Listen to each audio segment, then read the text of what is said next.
depending on our generation, there are certain days that we sort of know where we were when major events happened in the course of our country's lives.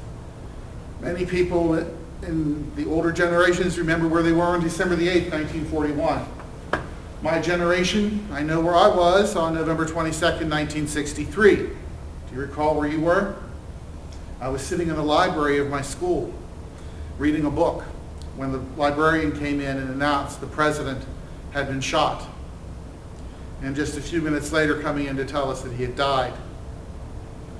Many people today in this room could tell us where they were on September the 11th during those horrific attacks. And some people will also recall August 26th of this year as the date that the third Kennedy brother passed away. I mention this only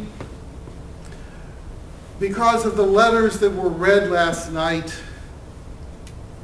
at his burial, the one he wrote to Benedict XVI and the Pope's response. And they do tie to what we hear in our readings today. Because in his lifetime, Edward Moore Kennedy tried to live out gospel values. He acknowledges he wasn't successful. But in his political life, he strove to make our land a great nation, as you heard in the first reading. Now, he's not the first, and he won't be the last to try to strive for those goals.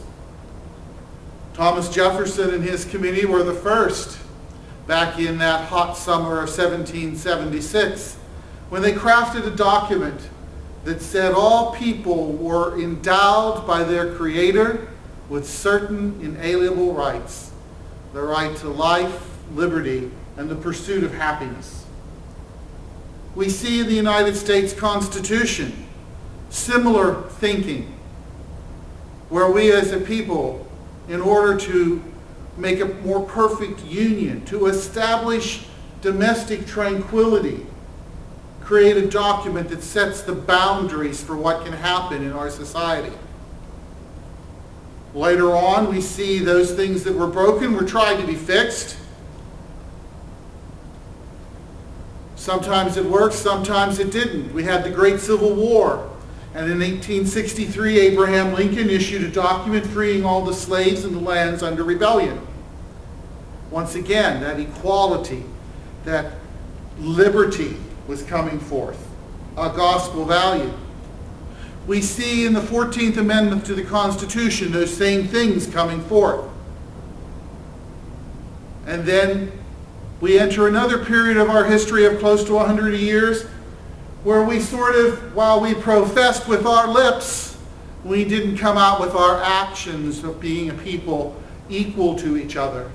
So it was necessary after the assassination of the first Kennedy brother that we see the civil rights actions taking place with Dr. Martin Luther King.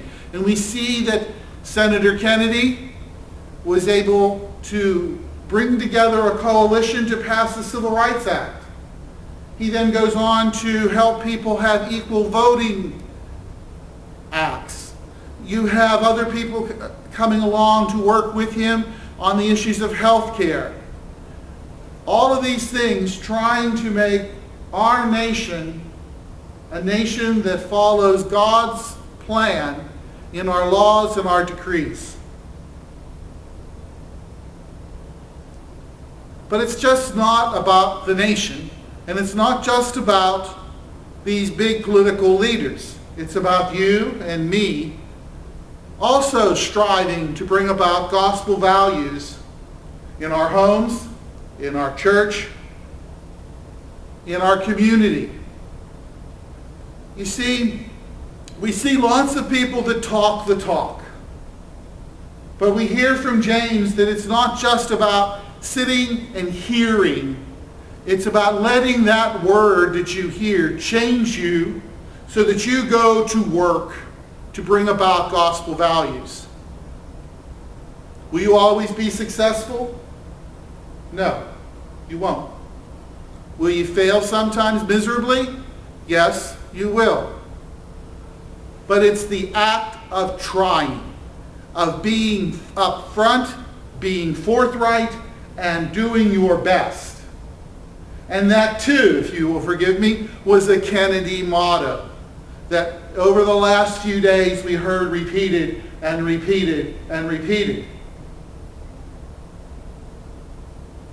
The gospel warns us that there are those out there that say one thing and do another. That's not the way it's supposed to be with you or with me. We don't have to worry about all the little nitpicky, man-made ordinances for a church. For example, did you really fast an hour before you took communion? If you're a minute off, God's not going to worry about it. I don't think he'll worry about it if you're 60 minutes off. But the idea that you're somehow not welcome, that you're somehow not part of the church if you don't meet all of these man-made laws, is not something that Jesus taught us. Jesus taught us to love one another. Jesus told us to be concerned about one another. And the stuff that gets us in trouble is when we let those dark thoughts take over our lives. And you heard the list in the gospel quite clearly of all the things that are really vile and contaminating to the church, to the community. What we strive for is to live what Jesus has often said to us this past few weeks in a number of different ways, of loving God, loving our neighbor, and ourselves. If we do that, the law is fulfilled. And then if we strive to put those values, to put God's love into practice in the community, then we make the world a better place. My prayer today for you and for myself is that we are just not Sunday Christians that gather each week to hear the word and go and do nothing, but that we are Christians, in fact, 24/7, striving always to do our best and to achieve the kingdom here on earth.